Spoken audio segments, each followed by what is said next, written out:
আজকের দিনটা খুবই সুন্দর ছিল, কারণ হচ্ছে খুব ঘুরে দুই বান্ধবী বের হয়ে গেছি। কাশফুল প্লাস হচ্ছে পদ্ম ফুল, শাপলা ফুল শুধু ট্রেন্ডিংয়ে চলতেছে। আমার আগেই যাওয়া হয়েছে, কিন্তু বান্ধবী যায় নাই। বান্ধবীর আবদার রাখতে সে ভোর 5টা বাজে উঠতে হয়েছে, কিছু করার নাই। কারণ হচ্ছে যে ঘুরে না উঠলে যাওয়া যাবে না পদ্মবিলে। আর এখন আমরা যে কাশফুলের জন্য আসছিলাম, এটাও আমাদের গাজীপুরের শিমুলতলিতে। বাট আসলে কি হবে, এখানে এখন আর ঢুকতে দেয় না, বাট আমরা চুরি করে ঢুকছি।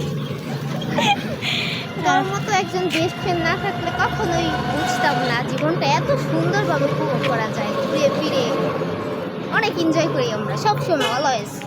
আর সত্যি কথা বলতে আমার লাইফের সবচেয়ে বেস্ট ফ্রেন্ড হচ্ছে ও। এটা আমার বান্ধবী। মানে জীবনে একজন মানুষ থাকা লাগে, ছেলে মানুষের চাইতে একজন মেয়ে মানুষ বন্ধু থাকা লাগে। সেটা হচ্ছে আমার তনু। জীবনে যাই কিছু হয়ে যাক, শত ঝগড়াঝাটি হয়ে যাক, তারপরও দিন শেষ আমরা এক। মানে এরকম বান্ধবী পাওয়া খুবই হচ্ছে ভাগ্যের ব্যাপার। সবাই এরকম বান্ধবী পায় না, বাট আলহামদুলিল্লাহ আমি পেয়েছি।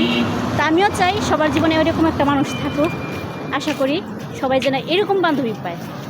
ঘুরে ফিরে যাই বলেন না কেন, সাথে একজন ছেলে মানুষ না থাকলেও সমস্যা নেই, কারণ হচ্ছে দুজনেই যথেষ্ট, সব সময়ের জন্য পারফেক্ট।